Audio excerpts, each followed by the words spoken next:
Your environment is quietly deciding who you become, not your willpower, not your motivation. The room you wake up in, the apps on your phone, the people in your group chat, they're all pushing you somewhere. The question is, are they pushing you toward the person you're trying to be or away from them? Think about it. The phone on your nightstand is a slot machine of dopamine before you even stand up. The snacks on your counter decide your diet long before you think the word discipline. The chair you sit in shapes how long you can focus, which shapes the quality of your work, which shapes your future. In this video, we're going to treat your environment like a weapon, a system you can deliberately engineer to make progress almost automatic.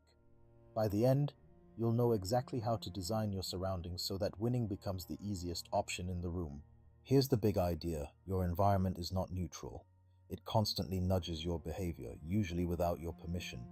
If you don't design those nudges, someone else already has. Advertisers, app designers, even your past lazy self. We're going to flip that. Together, we'll build an environment that quietly forces you to do the things you say you want to do. Focus deeply, eat better, train regularly, create more, and waste less of your life scrolling.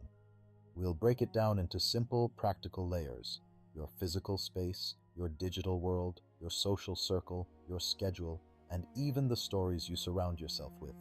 Each layer becomes a tool. If you're serious about upgrading your life, stick with me until the end, because I'll walk you through a weekend blueprint to rebuild your environment from the ground up.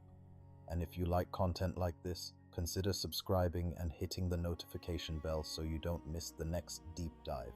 Let's start with why environment beats willpower almost every time. Your brain is a prediction machine. It's constantly scanning for cues. The sight of your couch triggers relaxation, your desk triggers work, your kitchen triggers eating. Over time, these cues become automatic. You respond before you consciously decide. Willpower tries to fight these cues head on. You sit on the couch and try not to open Netflix. You keep social media on your phone and try not to tap it. That's like trying to hold your breath underwater forever. You might win for a moment, but not for long. Environment design works differently. Instead of white-knuckling your way through temptation, you change the cues themselves. You rearrange the room so the path of least resistance points at your goals. So the question shifts from how do I stay disciplined to how do I make the right action the default. That's the mindset we'll use for everything in this video. Your physical space is the most obvious and often the most neglected layer of environment. Look around the room you spend most of your time in. Every object is either a friction or a trigger. A guitar on a stand in the middle of the room is an invitation to play. A guitar in the closet is a forgotten hobby. A book on your pillow is a nightly reading habit. A TV facing your bed is a nightly binge.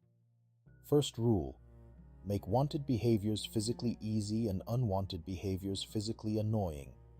Move your phone charger away from the bed. Put your workout clothes right where you step in the morning.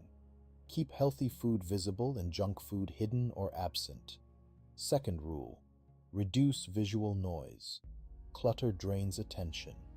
Clear surfaces, defined zones for work and rest, and good lighting instantly change how you feel and behave. You're not just decorating, you're programming your future actions with furniture and objects. Now let's get specific. Your workspace. Most people work in a space that screams distraction. Multiple screens, open notifications, piles of random objects, and no separation between work and everything else. Then they wonder why focus feels impossible.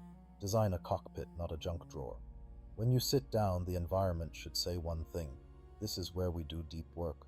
Start by removing cables you don't need, stacks of paper, extra gadgets, even decorative items that demand attention.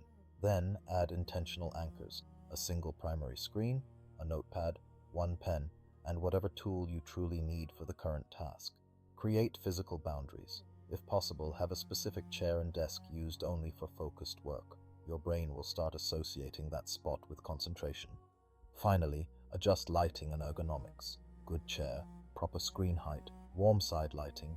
These don't just feel nice, they extend how long you can work without burning out. Your digital environment might be the most powerful and the most weaponized against you. Every app on your phone and every tab in your browser is competing for your attention. By default, your phone is designed to hijack you, so we redesign it.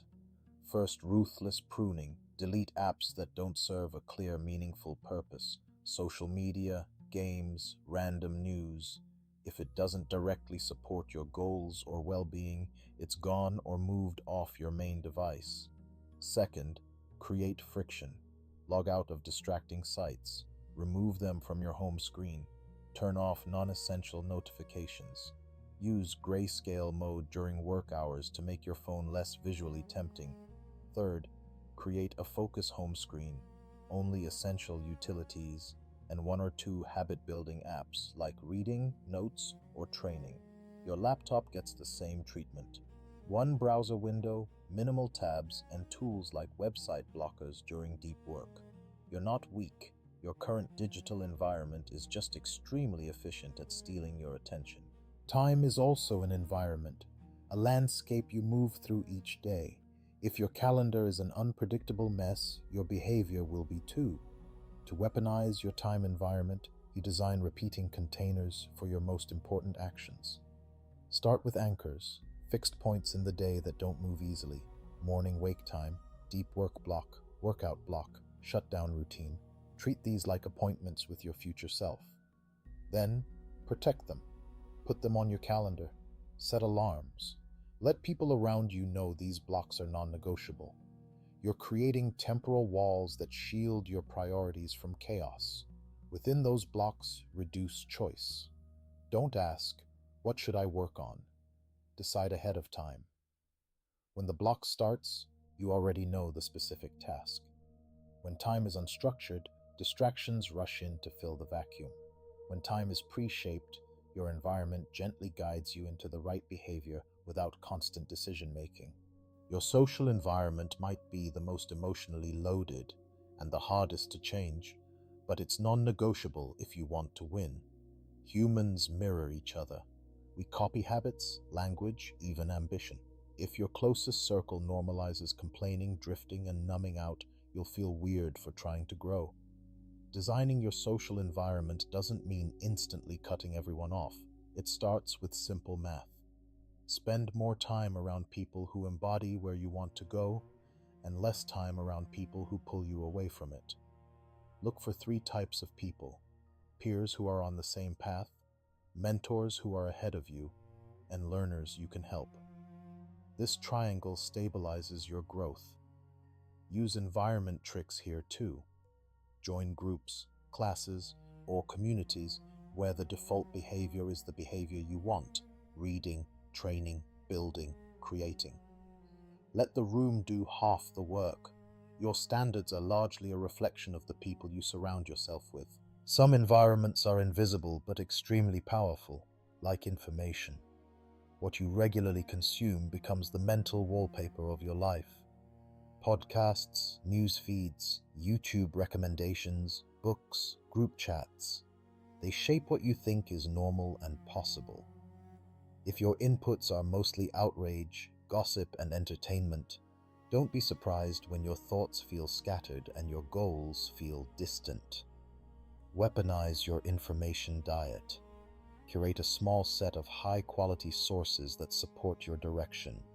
Books that deepen your skills, channels that teach, podcasts that challenge you to think bigger. Then, control when you consume. Instead of checking random feeds all day, create specific windows, maybe a short learning session while walking, or a reading block before bed.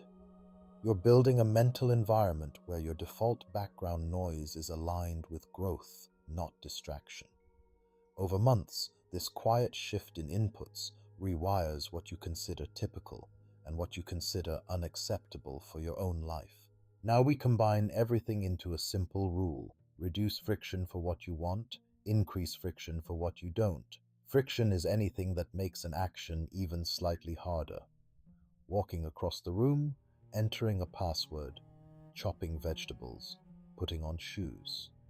For good habits, you remove or reverse friction.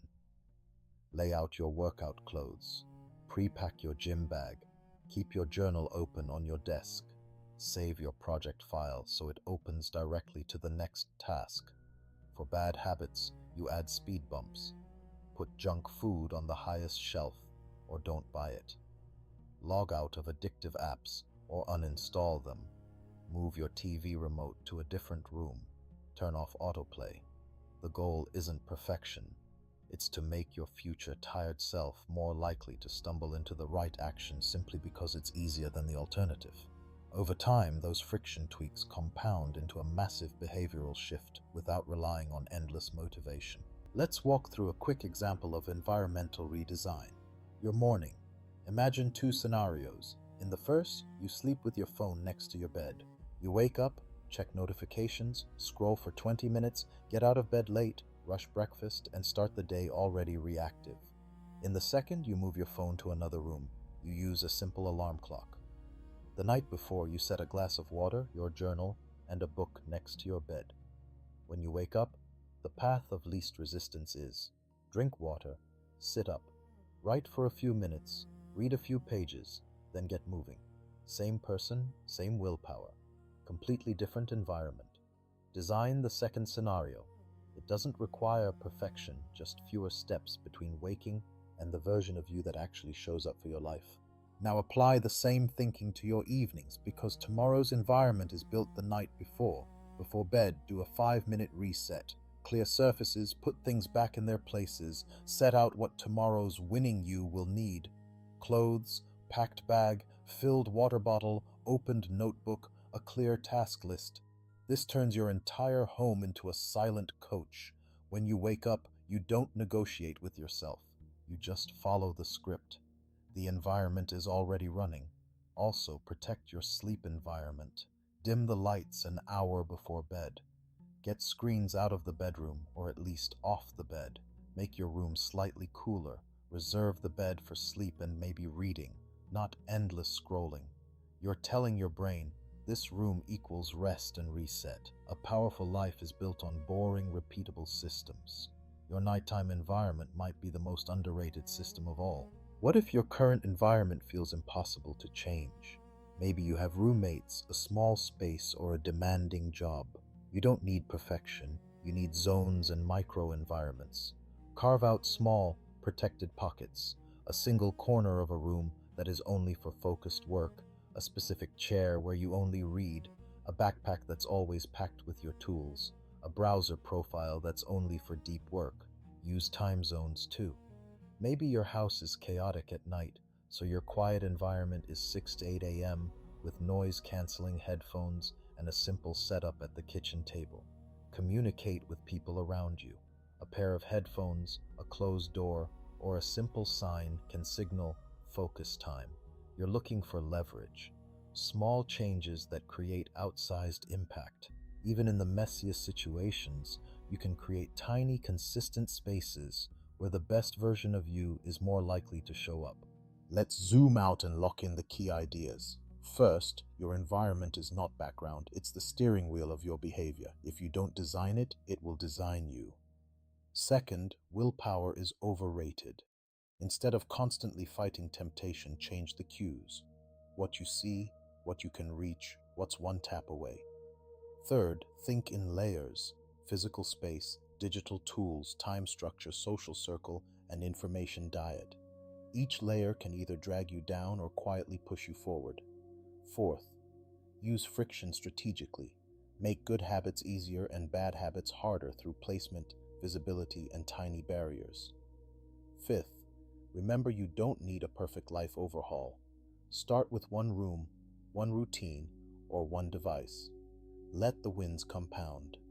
When you treat your environment like a weapon, you stop relying on motivation and start relying on design. That's how you make consistency feel natural instead of heroic. Here's what I'd challenge you to do next. This weekend, pick one environment to weaponize. Maybe it's your desk, your phone, or your morning routine. Spend one focused hour redesigning it using what we covered. Remove distractions, add clear triggers, reduce friction for the behavior you want. Then live with that change for 7 days. Notice how often you don't need to argue with yourself. You just follow the path your environment lays out. If this video helped you see your surroundings differently, make sure you're subscribed and hit the notification bell so you don't miss the next deep dive. I'm going to keep breaking down the systems behind focus, energy, and long-term success. Drop a comment telling me which environment you're going to redesign first. And if you want a follow-up video with step-by-step examples for bedrooms, offices, and phones, remember, you don't rise to the level of your goals, you fall to the level of your environment. So build it to win.